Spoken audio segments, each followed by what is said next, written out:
All right. And three, two, one.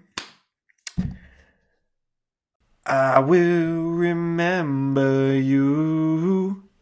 Will you remember me? Don't let your life pass you by, and weep not for the memories. Don't let your life pass you by, and weep not for the memories. Thank you, everyone, for attending Was today for a was very beautiful. special, thank you, a very special edition of Tommy Talk with me, Mr. Thomas Savage Gahan, and my very good friend, Zachariah. What's your middle name? Jordan. My middle name is Jordan. Zachariah Jordan Lyons, as we celebrate the life of a truly great man, as you might say. A man that really inspired us all with his incredible feats on the football field. As a sports podcast, we are obligated to talk about his exploits on the football field. You know, rushing for 2,000 yards in a 14-game season, that's a ridiculous stat. His Heisman win, an incredibly charismatic personality on television shows and movies. Just a incredible figure for our times. Rest in peace, Orenthal James the Juice Simpson, dead at 76 years old. It's a tough day for you, Zach. How are you feeling? Um, was one of the things you mentioned in their media icon. I think so. Uh, Yeah, why? yeah, I would definitely agree with that. With that assessment. It's a weird day because it's an American icon, but Let's put the it's cards on the table here. He did it. So let's skip yeah. let's skip that, and I'll tell you why I know he did it. Can I tell you why I know he did it? And this is my sort of analysis, and I think this is a pretty fair way of telling that he for sure did it. I am a real bona fide asshole. As in, I will see something and immediately go to the other side and think, what does the other side have to say about this? And I examine and try to find holes in people's arguments. And it's a really big dickhead thing to do. I do it all the time. It isn't good. It's very bad. It makes people not like you at all. And I have searched for so long trying to convince myself OJ didn't do this. He couldn't have done this. And it's because of this. And I've looked at the different evidence and different arguments and stuff like that. And if I can't convince myself that OJ didn't do this, then he did it. He did it. If I cannot create any reasonable doubt in my mind that he did it, then he did it. So I think that's a fair way of saying OJ did it. And you can say, and I can say that as a biased person towards wanting OJ to be innocent. So OJ did it. Should we be switching roles here? Should I be hosting and should you be the subject matter expert, like guest on the segment? Well, no, you Um, joined this podcast to be a listener to the greatness that's going between your AirPods. Um, let me ask you this: what percentage are you sure that he's guilty? I'm pretty confident. I would What I can would can you say put a percentage on it? I would say high 90s. High 90s? I'd say that too. Probably about 98%. Yeah, it's just there's no real, like, the Saturday Night Live clip popped up on my How do you think my Norm feed this Macdonald week would of, be like, reacting right now? I miss Norm Macdonald. I'm a huge Norm Macdonald fan. He would was be was right that now. the weekend up Yes, yes. time Norm, that did. Well, okay, he okay, got yeah. fired from SNL because Proper credits to. he would not stop doing OJ jokes. He would not stop, and he got fired from SNL Yeah, for it. yeah, I think his opening line, the when the trial closed, was breaking news: murder is now legal in the state of California, which that kind Alleged. of got me this afternoon. Um, yeah, so shout out Norm. I mean, I R.I.P. that R.I.P. Norm. I wish you could have lived to see this day. that's one thing that's kind of that's kind of shined a light on today for me. How can we talk for a sec about his way into Twitter maybe Okay, as part of yes, the yes, legacy definitely. here? That I think can be fair to say as Twitter addicts, X addicts, whatever you want to call it. X addict sounds like you're a serious drug addict, honestly. But I still call it Twitter. Just of like course you like still call it I still Twitter. call it Mile High guy. Of course you still call it Twitter. Every normal person that is not in love with Elon Musk, and I don't dislike Musk or anything, but anyone who's not in love with Elon Musk is still calling it Twitter. Okay? Um yeah, he was an electric Twitter personality, that's for sure. That's for damn sure. Hello Twitter world. This is me, yours truly. Incredible. Lots of great memes. I thought it was insanely entertaining. Say what you will about the juice, and there are many bad things to say. Uh, but you can't say he wasn't an entertainer, because he was to the very end. I'm scrolling through the feed right now, and it's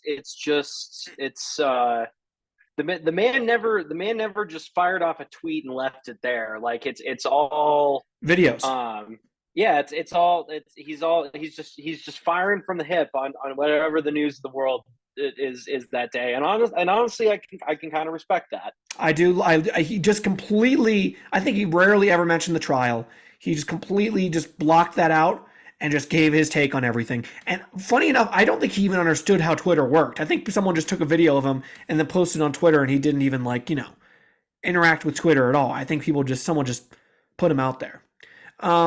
So obviously, did you ever see the People versus OJ show?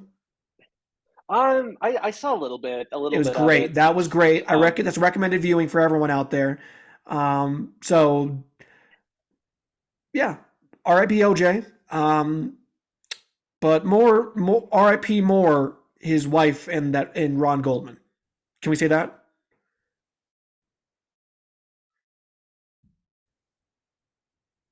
Much more two R.I.P. things. I think that's fair. That's fair way fair way to say it.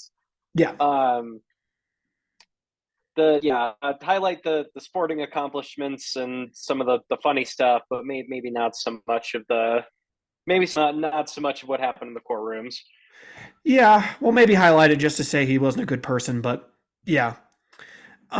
Moving on to what you actually, I dragged Zach Lyons into an OJ discussion, folks, because he texted me because he wanted to talk a little bit of baseball.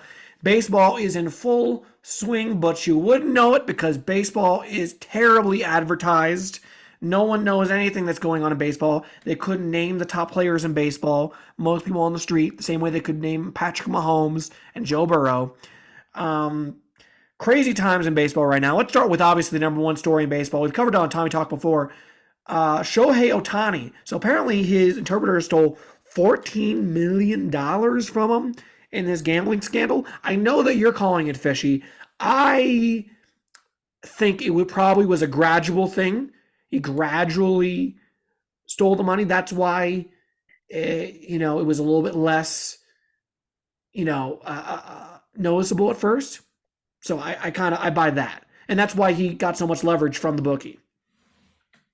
I just don't the thing that just smells the fishiest to me is how does this interpreter that makes he makes 133 something grand a year, which it's good money, but at what point does a bookie just say, hey, like, you're cut off, man. I don't know that you're. If the I don't know. money, Maybe you're. if he's paying, Maybe then you're right. isn't. I guess you're right. Maybe it was incremental, but that's the thing that just makes me. We don't know shit about Shohei, which is Yeah, um the the other kind of, I won't say conspicuous, but the other suspicious. just the other another factor in this story, right? He is the most I would argue probably the most private athlete in the relative to how popular he is, the Sure, most sure. private I get what athlete you in mean. Yeah. sports. Yeah, and so we don't know his personality. His teammates did not even know he was dating anyone until he announced that on Instagram that he'd gotten married. So Well, the it language I barrier is a big part of that, right? Yeah, but we've seen guys like Juan Soto and more recently Ellie De La Cruz. I guess Yeah, Japanese true. being different, but Ichiro did attempt to break the language barrier back in the day as He well. knew English.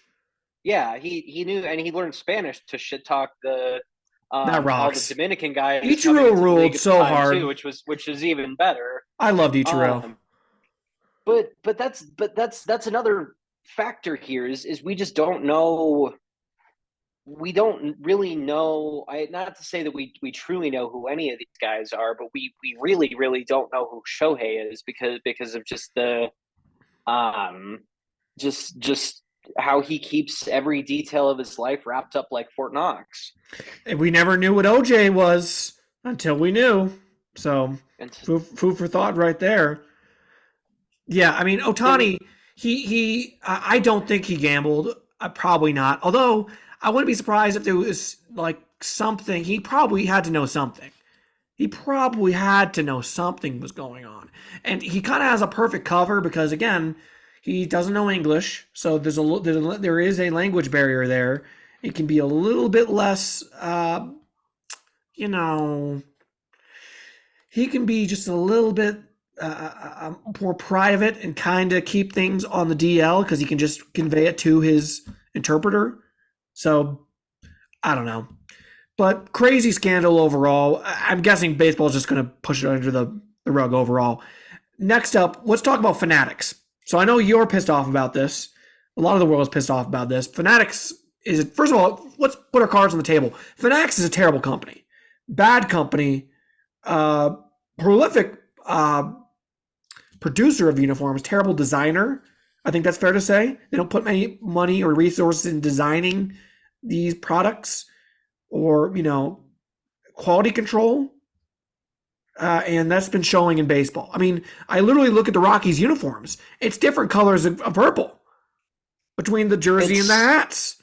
we've seen, yeah, it's the Twins have a different shade of gray on the jersey and the pants somehow. Um, Riley Green slid into home yesterday, and you see his entire pant leg just Yeah. tore like up the side of his. It's insane, and it's I honestly like I don't know. There are going to be a lot of I know there are going to be a lot of it, internetsmen, internet haters out there that are just going to be like, oh, just watch the fucking baseball game. The uniforms don't matter. It's like, No, it but matters. there's something special. There's something the allure of the major league or the professional jersey. It's why when they've been marketing this shit to fans for the last 20 years, when the sports become really commercialized, the one of the marketing taglines is just as close to the pros. Yeah, yeah, It's yeah. what the pros wear, right? And how am I supposed to feel if what the pros wear is complete garbage? Yeah, you're right. I mean, I I think baseball probably, when it comes to actual designs of the uniforms, like team by team, probably has the best uniforms per capita of any other sport. If you look I across the agree. league, Yeah, I could probably name so many elite uniforms, even like smaller, lesser known uniforms that are great. The Tigers. I think the Rockies have some really great uniforms. Not all of them, but some of them. And obviously the classics: Yankees, Red Sox, Cubs, Dodgers. I think the Astros have underrated uniforms. I think the Rangers, the new uniforms, even their old uniforms are really good. The newer ones are really good. I can think of so many. I can only think of a few bad baseball uniforms compared to like the NFL, where I can think of a couple bad ones. NBA, I can think of some not so great ones. So baseball and uniforms are definitely go together. Because we grew up on these uniforms, these traditions and stuff like that. Um, yeah.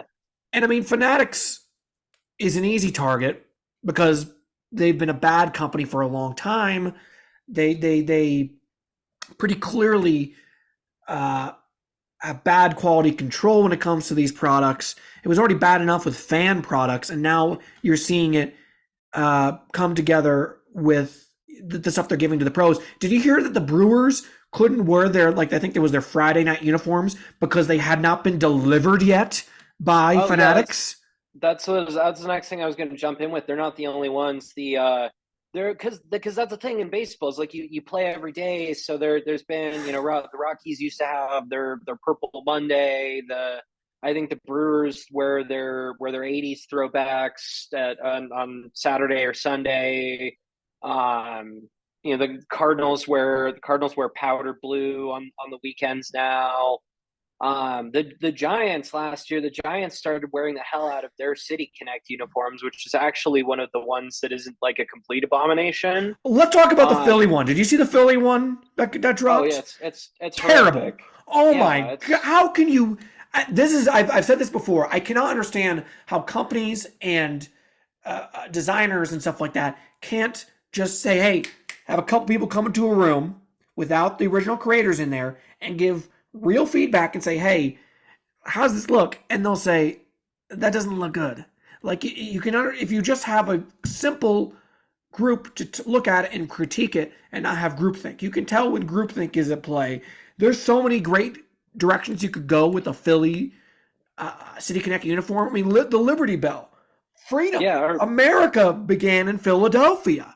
is So I mean, when is it also? I mean, I don't know if I'm going like elder millennial like sports fan here, but is it so controversial that I want my team to like wear its fucking colors? not at Like, all. is it so like it's okay, cool. It like the Rockies, it looks like the license plate too. But like when I think Jake Those don't Mintz look from good. the I think the Jake Mintz from the baseball Barbacast said this, which he said it really well. If like a lot of these City Connect uniforms are like inspired off of something, but if you have to if you have to explain the joke, it's not a very it's not a very funny joke. It doesn't really and a lot of these messages that are supposedly ingrained into the design and the fabric of the uniforms, they just don't really like. I don't know.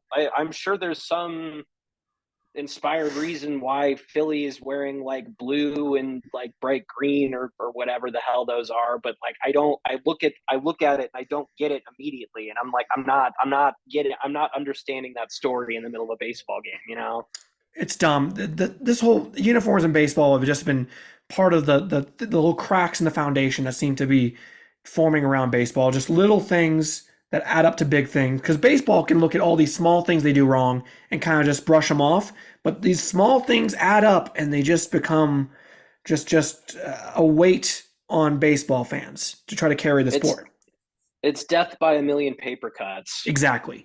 Also, a big controversy over the pitch clock right now. People are saying it's destroying arms. We've already seen multiple seasons end because of this. Shohei Ohtani can't pitch for the rest of the season. The season. What are your thoughts overall? And Garrett Cole can't pitch till May.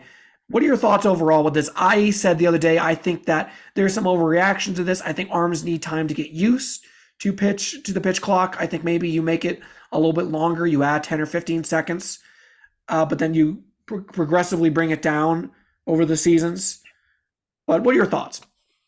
I'd like to expand this conversation if we could, because I don't think it's I think the pitch clock could be a factor, but I think there's a lot of different things going on right now. There's this there's this this maximization going on in baseball in terms of of velo, and ever since we figured out that we can measure spin rate with a fucking Rapsodo camera, and um looking for studying these new age baseball things that we have learned that translate into strikeouts and outs and missing bats and everything like that. I think that side of things can't be ignored as well, because Garrett. Garrett Cole, Josiah Gray, Nick Pivetta, God, Mr. who else? Strider. Spencer Strider.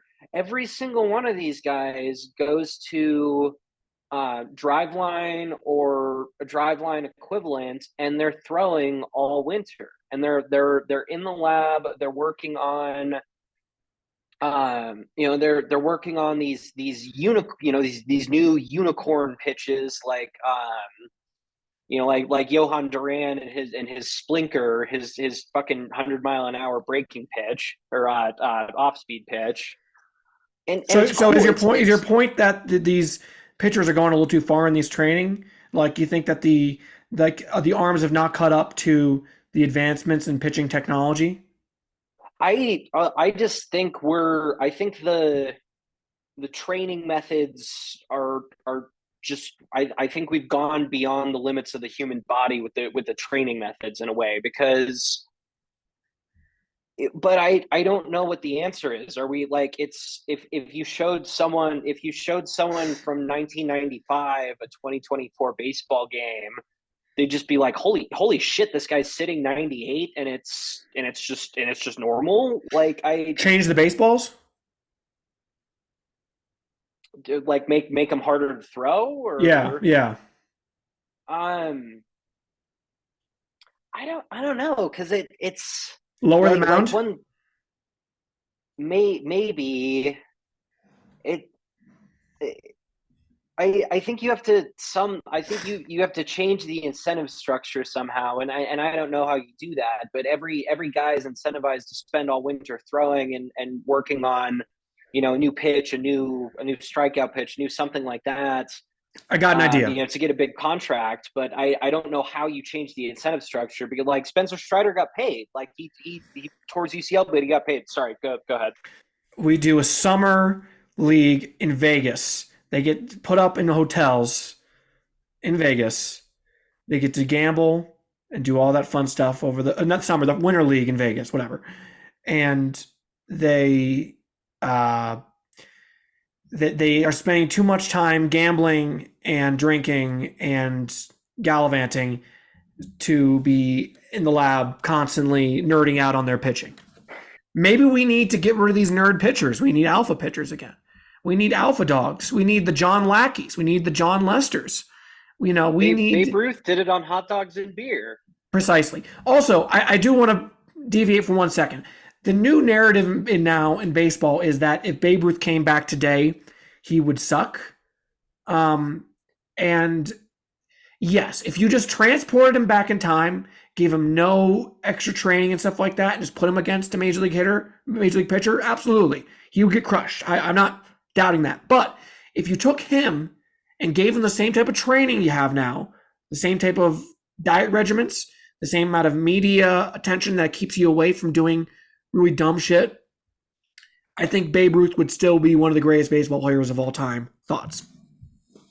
I mean I agree with you. I think that's kind of how I tend to frame these arguments. It's like um the LeBron versus Jordan, like would LeBron has his hyperbaric chamber and everything, and he's played so many more seasons than Jordan, and like would am I if Jordan had the same level of if he was playing against the same level of competition, if he had the same type of training methods, I feel like it'd be probably a pretty similar outcome. So yeah, I'm with you. It's like it's unfair. It's unfair to if you're going to compare guys, you have to factor in the the era and the access to training methods that they had. And I'm sorry for getting us off track here. This is one of those things I keep seeing on Twitter constantly. Like Babe Ruth would get destroyed today. Terrible. Well, the boomers think that he's so good. And it's like, come on, you clearly don't know ball. Babe Ruth was an insane athlete. I mean, he did you know he? I mean, you probably knew he was a pitcher before he Oh was. yeah, absolutely. Yeah, he was one of the best pitchers in baseball. Had a World Series scoreless innings record that was in place until Bob Gibson broke it in 1968. So it was, it's unfair to him. But when it comes to pitching, I just think arms need to adapt over time. I think the pitch clock is a little unfair to go after that completely. Um, you're right. People are pitching faster, harder, doing crazier things to their arm than they ever did before. Perhaps there needs to be changes in the baseballs, maybe with the mound.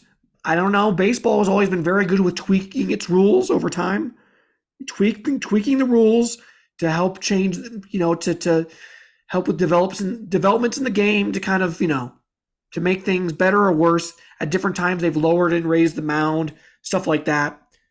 But yeah, any other baseball topics that you want to dive into? Any other ones?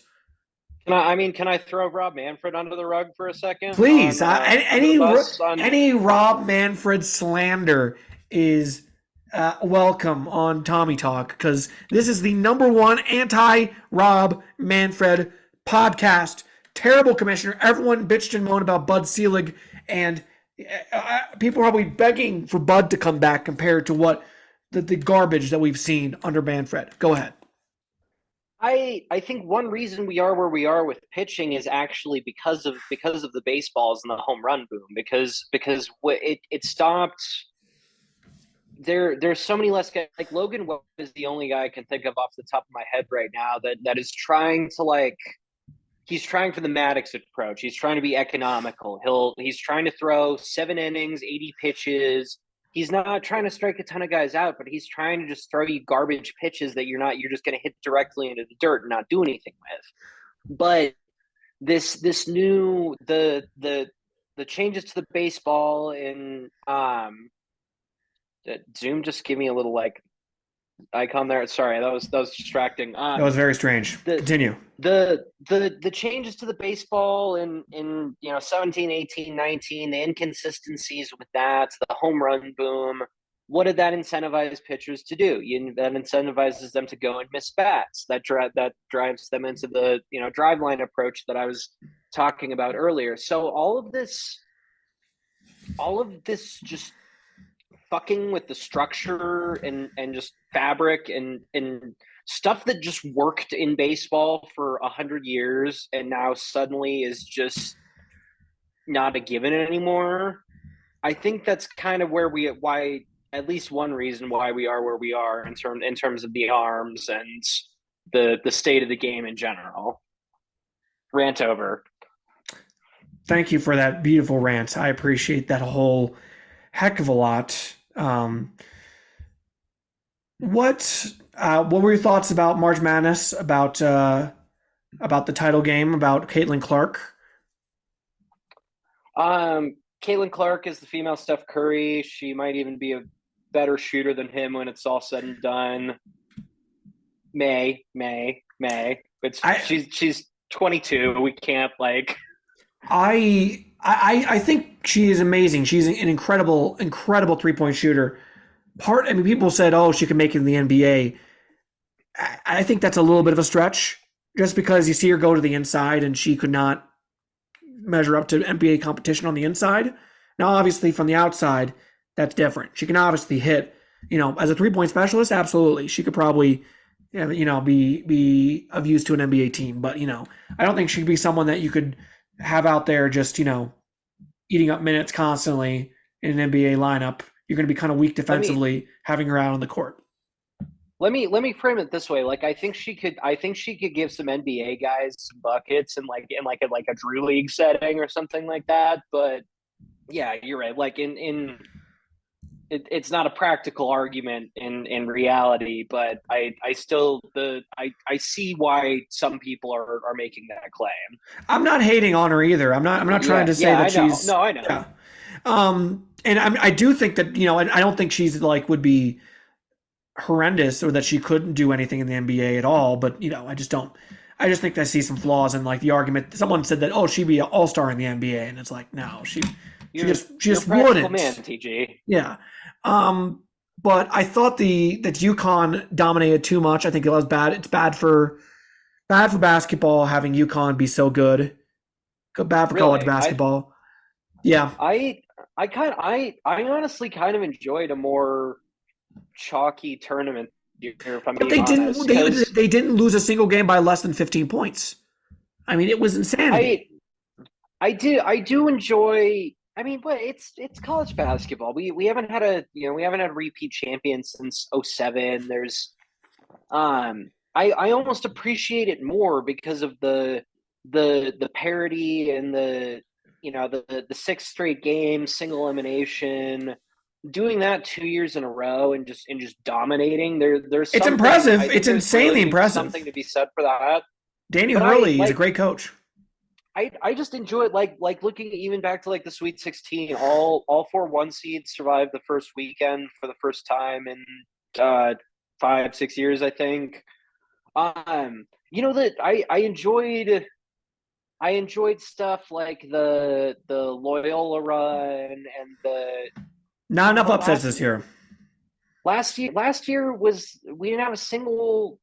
I think we didn't have a seed above a three or above a three or a four in the final four last year. And like when it gets to a certain point, I kind of want to watch good college basketball teams play. All right. Don't get me wrong, I love the upsets in the first and second rounds. And I still love Cinderellas too. Like Sure you do, buddy. I fucking love DJ Burns, dude. That was my guy this Yeah, tournament. that was cool. That was a cool thing. But I What just about I what about want Zach Edey? What do you think about Zach Edey? I hate watching him play. Do you think he'll make it in the It is the NBA? worst. I He is a rotational big at best. I don't know. I think he's going to get caught really flat-footed a lot of the time. He is slow. He is slow rotating the the ways that NBA offensives have to attack the weakest link. They're going to draw him out. They're going to draw him out of the post and make his size not matter, I think. He can't operate outside of the paint and the free throw line. He can't. He's not a good They're shooter. He's not a good shooter overall. He is a free throw merchant. He gets the he's you know what? He is elite at not getting 5 second violations, which is I'll grant him that. That's actually kind of impressive to have that kind of presence to get your foot outside of the paint that often. You're smiling, but I'll give him that credit. But besides that, he ain't any. I mean, he is not an NBA caliber athlete. Maybe he'll I'm go glad. I'm second glad you round. said. I'm glad you said free throw merchant. I think that was a really good. I stole that. That's not my I think that was original a really thought, good. but it's Yeah. true. Well, no, but I'm glad you mentioned that because it's a. I hate how he gets officiated, but at the same time, like I don't know how you're supposed to guard him, especially in college basketball. But they're like we saw Klingon, a guy with real size that no one else that Purdue played really had that. Yeah. Kind of gave him some trouble. So Also, Calipari to Arkansas. I have not seen a better handled departure, honestly, than what I saw out of Calipari. Did you see that video he put out when he said he was stepping away from Kentucky? That was I masterful. yeah, I mean, I think it's cool that I know he's been under a lot of heat for how the last few tournaments have gone, and it takes it takes a good man to go and say, it's time for someone else to lead the program and not give in to any of the internet bait and bullshit. So I mean, to be fair, he's I making a shit tillion dollars now with Arkansas thanks to he took a pay boosters. cut. Oh, he He took did. a pay cut. Yeah, he took a $2 million pay cut to go to Oh, Arkansas. that's surprising. Huh. Yeah, I mean, listen, Calipari, I still think he's a great coach. You know, Kentucky now apparently is going after BYU's coach to be Mark Pope. Mark Pope. Yep. Yeah. Yep. I was hoping to get a reunion with our guy Rick Pitino. That would have been special.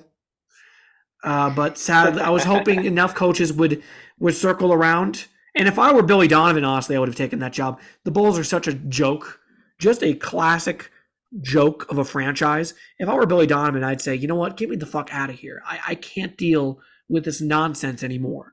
I don't want to. I don't want to have to be with this franchise that does not never move forward, that never wants to change things up, that is stuck somewhere in limbo with the ownership that doesn't want to that seems to hinder everything. It's Yeah, or Billy Donovan, I would have gone to Kentucky. But hey, good for Mark Pope, even though I'm not sure if that's the best hire. Yeah, I just don't know. Um, it's time for they needed to get away. I don't know. Maybe Kentucky becomes the new. Indiana. Maybe they find a new approach to be a new blue blood in this new era of college basketball because it's clear the five-star freshmen who have never played together approach wasn't really working for Cal, especially given the caliber of. I think we can all kind of agree at this point that Cal isn't really much of a in game strategist. I Um, think he's a good coach. I don't think that's fair. I think he's had his issues, especially in the tournaments and some of the rotations we saw against Oakland I and mean, he's won it multiple. He went to Final Four with UMass, and that was pretty impressive.